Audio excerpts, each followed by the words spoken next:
Alright, hello, welcome back to XCom. I'm Jade Starr, and today I have a very special guest, Silent W, who was a dev QA at 2K Marin during the Bureau, and is now working in an undisclosed location of 2K. Yeah. Very, very near my previous location, but still undisclosed. It's a very, very secretive project. Yeah, actually. one of the weird ones. So this is going to be kind of a special video. We got the Officer Training School up. I actually bought Squad Sides 1 and 2, which I shouldn't have been able to do. But since Silent W is here, I decided to have a little bit of fun, and we've summoned in a hero soldier. Summoned in someone from beyond the limits of Enemy Unknown's space-time continuum. Oh, yeah. And there he is. Colonel William Carter, old-timer. With his totally sick-ass hat. Big shout-outs to Firaxis for throwing Carter in, because I remember when we got the announcement originally at Marin, everyone had a little smile. He said, "Oh, that's wonderful." We actually had the same reaction when we saw a certain other faction in this game that will be coming up later. Ah, yes. I should probably bring you back for those guys. Yeah, you'll discuss that when the time comes. Yeah. Mission site setting down. Our target site is near the to Germany. Yes. Local government forces. I kind of I kind of wanted to get a UFO mission for you, but luck of the draw, you got abductions. Carter can probably clear UFO by himself. If I'd left him with his original gear on. Yeah, even without his original gear. What stats does he have? 80 will, 100 aim, 20 hit points. Full level Colonel Assault. That's funny, given the Bureau, his project stats should probably be reversed. He should have 100 will and 80 aim. But... Well, there are certain things that are going on in the Bureau that you just can't replicate here. Oh man, yeah, like, Solid copy, big well, I'm sure he's weirded out by having a squad that's more than 2 people. Yeah, that was kind of was that a balance or a limitation factor of the Bureau? I believe the decision was originally made on that balance because Mass Effect had done it, Gears of War had done it, a lot of other games that had even any vague sense of squad management had 2 guys. And when we started to prototype ways to control the squad and have Carter actually issue commands to them, having more than 2 squad members was just unmanageable. It was too difficult. You wanted them to have way more autonomy, and we wanted to focus on having detailed squad command in the game, like the ability to really tell your guys exactly what to do and to execute complex plans by combining stuff and all that. Right, so individual command rather than like formations and ordering lots of people to do the same thing. It seems like an opportune moment to mention, since we just came across a crap ton of sectoids, that we actually got Firaxis' sectoid model for the Bureau. They actually gave us the sectoid model, and the sectoid model that you see in the Bureau is actually very, very closely related to the one Firaxis uses in this game. It's had some minor modifications for the Bureau. Oh, that's cool. A lot of reanimation stuff. You put giant slave collars on them? Yeah. There's no official continuity discussed between the two, but I like to imagine that the sectoids are unwilling participants in this particular in the Bureau? war. Oh, and this one too. Well, no, sorry, in the Bureau, yes. The sectoids were unwilling participants in the war in the Bureau, and this time they're willing because they saw how many of them got killed when Carter just went nuts on them. Carter's the cause for the alien war. Yeah, they told their children, those Earth guys, those guys are douches. So now they're back for revenge in this one. Well, the Bureau did a good job of making you think that the sectoids were there unwillingly as well. I mean, they're very kind of, cattle prodded into the fights by the Outsiders. They pretty much are. They're very, the Outsiders are huge dicks. Huge dicks in this game too, just not as many of them.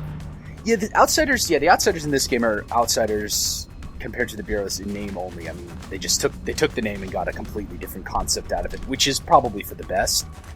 They do look a little visually similar, mostly humanoid, but alien features. Yeah, very vaguely. They were visually sort of based on a much earlier version of the Outsiders we had that were much more much more closely related to the sectoids. You can actually, I believe actually, we shipped with the bug where you can see those old school outsiders in one cutscene in the bureau because we forgot to swap them.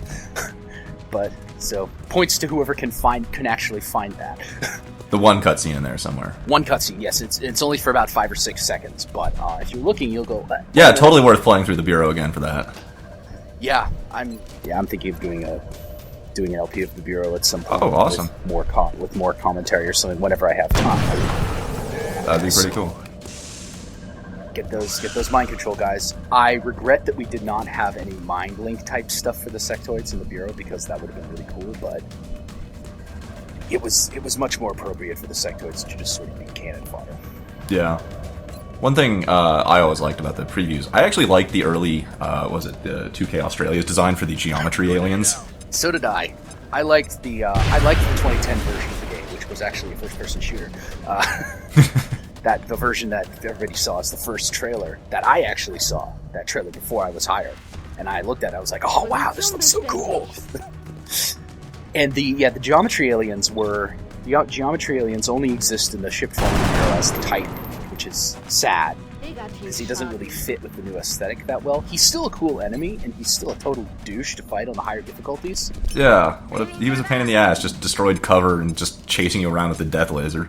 Yeah, it's not just that, actually. He can, I believe we still ship with this, he can vaporize your downed agents or you.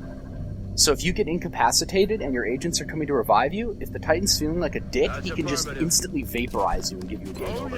Holy shit, I did not encounter that, thankfully. It's kind of rare. You have to be his aggro target after you get downed, and your agents have to be fairly far away, but as they're running to you, he can just go, nah, whoop, and you're dead.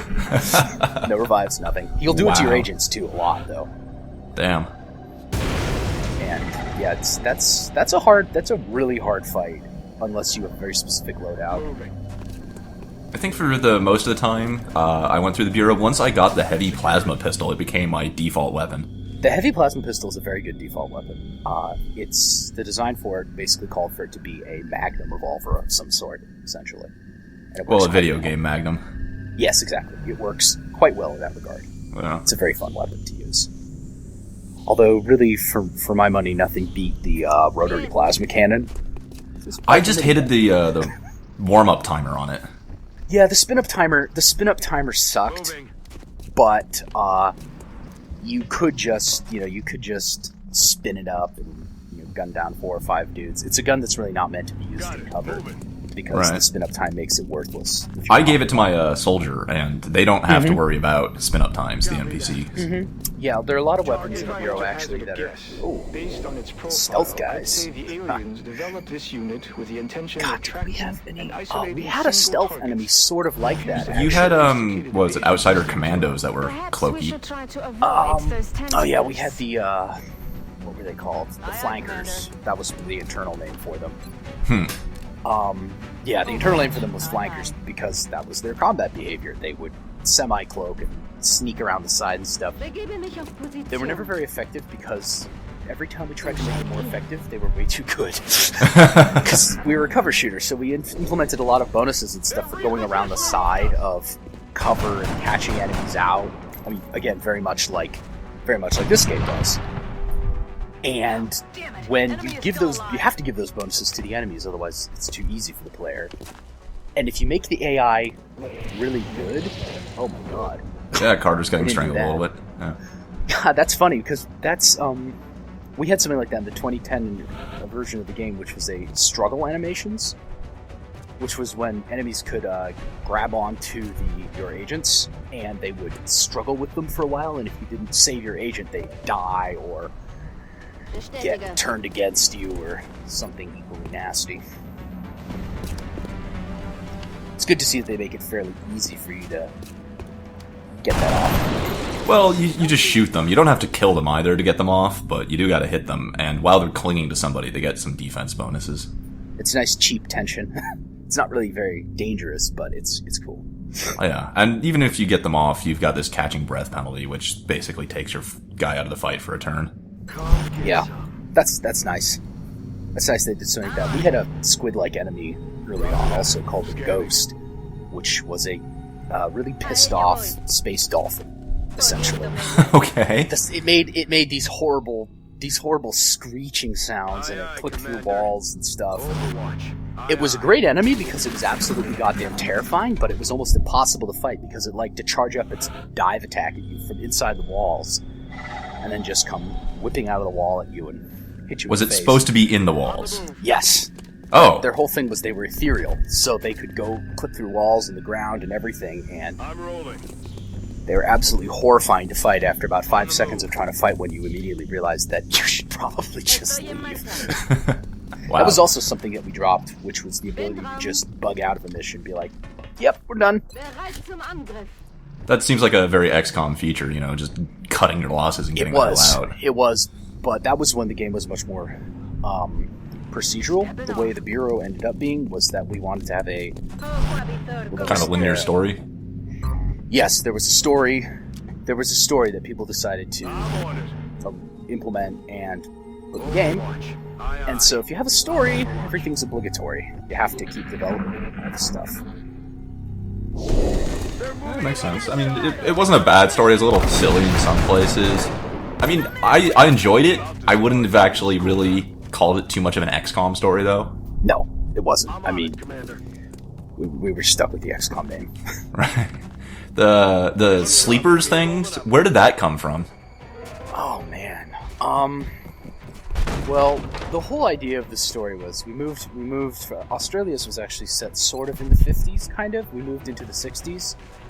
The sleepers came out of the idea that... I'm on it, Commander. I mean, you can see in the beginning of the game, for example, that JFK gets killed when Washington is hit. The idea is this is sort of the alternate version of the JFK assassination, I think was one of the themes. Oh, cool. I must have missed that. I didn't remember JFK getting killed. No JFK, no Cuban Missile Crisis. Instead, we get invaded by the outsiders. Oh yeah, that's a whole lot better. Yeah, it's much better for America, right? Those sleepers were Cold War paranoia type thing, So you have they're turning our people into mindless drones thing, and it also helped explain why the outsiders were coming to Earth. They weren't just coming here for stuff or land. They wanted something they wanted to take our people too, The sort of human cost angle, I think. Okay. So another motivation for the invasion. Yeah. It was also an excuse to have some cool-ass pods on rails and to get some really, Oh yeah, I remember those. Very cool set pieces of people getting, abducted and shipped out. Mm-hmm. Yeah, the whole in the third mission, I believe, I don't remember what it's called in the final version, but the internal name was Signal, where you go up in the tower and you have to, find the warp gate, where you actually end up fighting the Titan at the end. That mission had Another day, a bunch of successful set operation. pieces with the sleepwalkers, zombieing around and stuff. I think I remember that one. I mean, there were a lot of cool environments and stuff you went into. Oh shit, video's almost ending. I gotta ask one thing though. Mutons, you made them mercenaries. That was kind of a weird decision. That was literally just flavor text. That was literally flavor text. There was a decision made towards the end, a good decision, I think. When we saw where Enemy Unknown was going, because we got early looks at Enemy Unknown, when we saw where Enemy Unknown was going, we realized that some of the enemies that we had were very different from the stuff that Enemy Unknown had. Right. In a lot of areas. And someone, thank God, realized that it was probably a good idea to make some overtures towards the fan base. So we took what we had instead of the Muton, and we made it much, much more like Enemy Unknown's Mutons. And unfortunately, we had limitations. We couldn't make them as much like Enemy Unknown's Mutons as we wanted. You did a good job of making them huge, imposing brutes on the battlefield. I'm still sad that the Muton Elite is the only Muton that actually poses a danger to you. The regular one just sort of, walks slowly at you until you kill him. The Elites, though, are hugely dangerous. And maybe even too dangerous. But I did like the idea that if you ignored them, or thought they were slow like their counterparts, they would, drop from the sky on your face and smash you to pieces. Yeah, the ones with the jump jets. I remember those guys towards the end of the game. Yeah, they start showing, there's a lot of them start showing up at the end of the game, and they start being really, really nasty. Well, I wish I had a little bit more video for you. I'll give you a call again when we get to that other faction that's related to the Bureau. That seems like an opportune moment, yeah. All right. So, I've been Jade Star, and thank you, Silent W, for joining me. You're welcome, anytime. And we'll see you again when we get to the men that wear fedoras.